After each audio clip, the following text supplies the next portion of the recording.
Hello friends, आप सबको मेरा राधे राधे।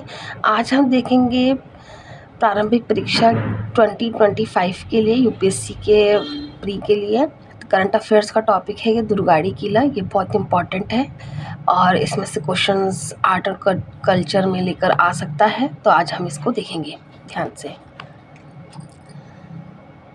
दुर्गाड़ी किला। कल्याण सिविल कोर्ट ने फैसला सुनाया कि दुर्गाड़ी किला महाराष्ट्र सरकार के स्वामित्व में है और मजलिस ए मुशावरत ट्रस्ट के दावे को खारिज कर दिया। इस ट्रस्ट ने पहली बार 1976 में दावा किया था कि किले में एक मस्जिद और ईदगाह, प्रार्थना कक्ष के साथ साथ देवी दुर्गा का एक मंदिर भी है। दुर्गाड़ी किले के बारे में स्थान और निर्माण काल। दुर्गाड़ी किला महाराष्ट्र के कल्याण में स्थित है और यह 16वीं शताब्दी का है। इसे मूल रूप से बीजापुर की आदिल शाही सल्तनत ने बनवाया था। क्षेत्र और संरचना। यह किला 70 एकड़ में फैला हुआ है और इसमें एक मस्जिद और एक मंदिर है। यह मुस्लिम समुदाय के लिए खास तौर पर ईद की नमाज का प्रमुख स्थल है। ऐतिहासिक महत्व देखेंगे इसका। मराठा युग 1760 यानी कि 1760 में मराठाओं ने कल्याण पर कब्जा कर लिया और किले का नाम बदलकर दुर्गाड़ी किला यानी कि देवी दुर्गा का किला रख दिया। उन्होंने किले के अंदर मौजूदा मस्जिद के पास देवी दुर्गा का एक मंदिर बनवाया।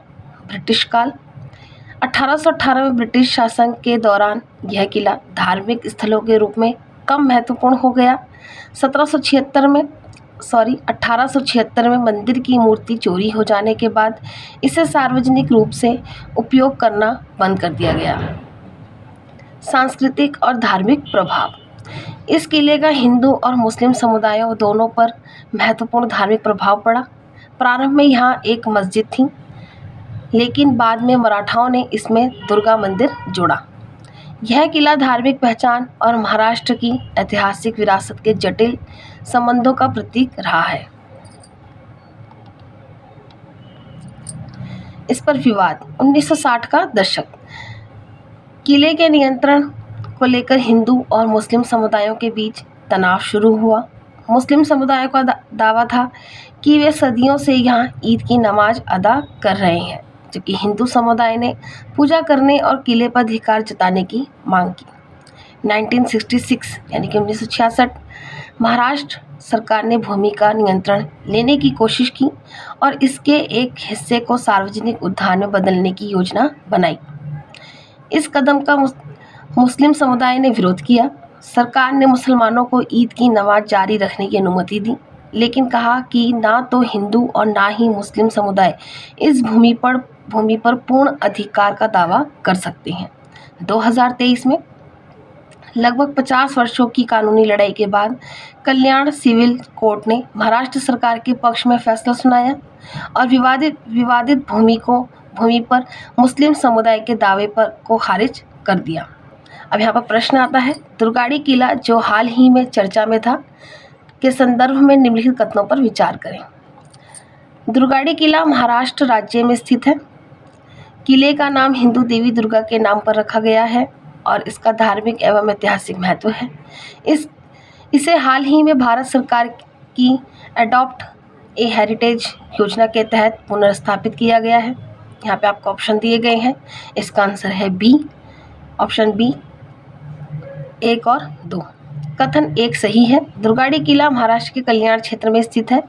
यह क्षेत्र का एक महत्वपूर्ण ऐतिहासिक और धार्मिक सांस्कृतिक स्थल है। कथन 2 सही है। किले का नाम देवी दुर्गा के नाम पर रखा गया है और इसे धार्मिक व ऐतिहासिक महत्व का प्रतीक माना जाता है। इसमें वास्तुकला की विविध शैलियों का मेल देखने को मिलता है और इसका मराठा युग से संबंध है।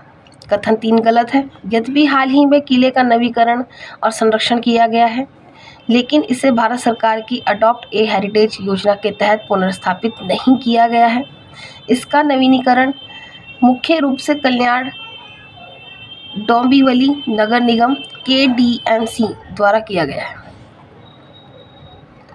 आप इसको देखिए, इसके नोट्स बनाइए। हमारा आज का सेकंड टॉपिक है करंट अफेयर्स में हीमोफीलिया ए। ये चर्चा में क्यों है और ये टॉपिक भी आपका यूपीएससी सीएससी प्री 2025 के लिए इम्पॉर्टेंट है उस नज़रिए से, तो इसको हम देखेंगे आज। भारत ने हीमोफीलिया ए के लिए अपनी पहली मानव जीन थेरेपी सफलतापूर्वक की है, जिसके बाद मरीजों में उपचार के बाद कोई भी रक्तस्राव घटना नहीं हुई। हीमोफीलिया ए के बारे में जानेंगे। हीमोफीलिया एक सामान्य शब्द है जो उन दुर्लभ रक्तस्राव विकारों के लिए प्रयोग किया जाता है जो कुछ विशेष रक्त जमाव तत्वों की जन्मजात कमी के कारण होते हैं। हीमोफीलिया का सबसे सामान्य रूप हीमोफीलिया ए है। इसे पारंपरिक हीमोफीलिया भी कहा जाता है। यह एक आनुवंशिक रक्तस्राव विकार है जो रक्त प्रोटीन फैक्टर 8 के अपर्याप्त स्तर के कारण होते हैं। फैक्टर 8 एक रक्त जमाव तत्व है। ये विशेष प्रोटीन होते हैं जो उचित रक्त जमाव के लिए आवश्यक होते हैं।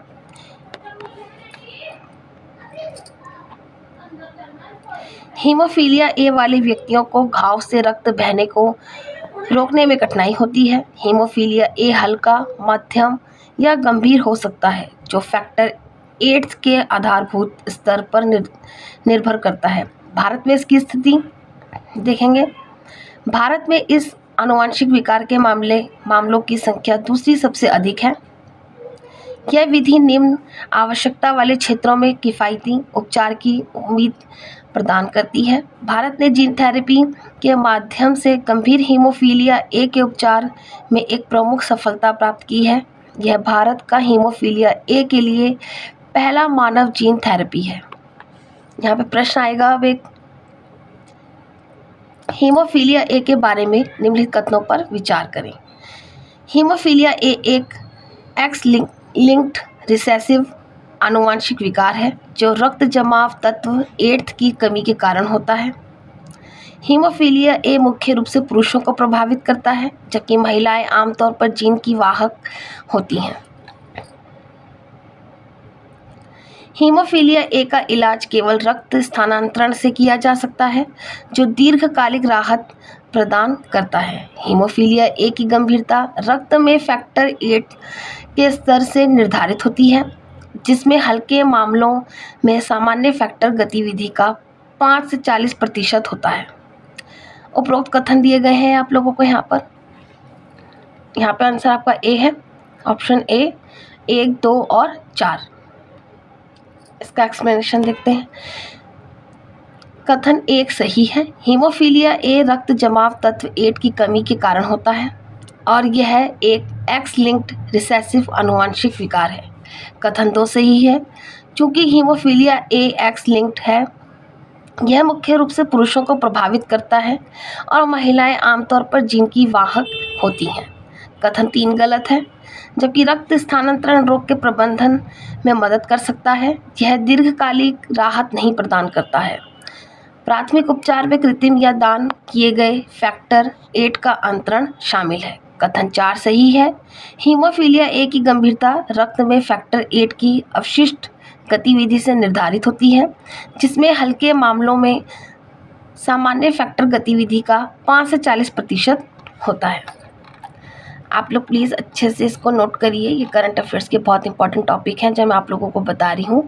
और कल हम हिस्ट्री का 8th क्लास एनसीईआरटी का 2nd चैप्टर के नोट्स देखेंगे। आप लोग कंटिन्यू अपनी स्टडी को रखिए और 22 जनवरी से फॉर्म आ रहे हैं, आप टाइम पे फिल कर लीजिए उनको, ताकि आप लोगों को सेंटर मिलने में कोई दिक्कत ना हो। अपनी स्टडी को कंटिन्यू रखिए आप लोग, और बाकी जिनको भी मेरे इस चैनल को आप लोग आगे से आगे शेयर करें, ताकि उन बच्चों तक यह पहुंच सके जिनको भविष्य में मेरे इन नोट्स की शायद थोड़ा सा उनको हेल्प मिल सके, उनको सहायता हो इससे। तो आप लोग प्लीज़ मेरे चैनल को शेयर करें ज़्यादा से ज़्यादा और सब्सक्राइब करें। और जहाँ पर जिसको डाउट है कोई भी, तो आप लोग प्लीज़ मुझे कमेंट्स बॉक्स में मुझे मैसेज करें। आप लोग अपनी स्टडी को कंटिन्यू करते रहें। आप सबको राधे राधे।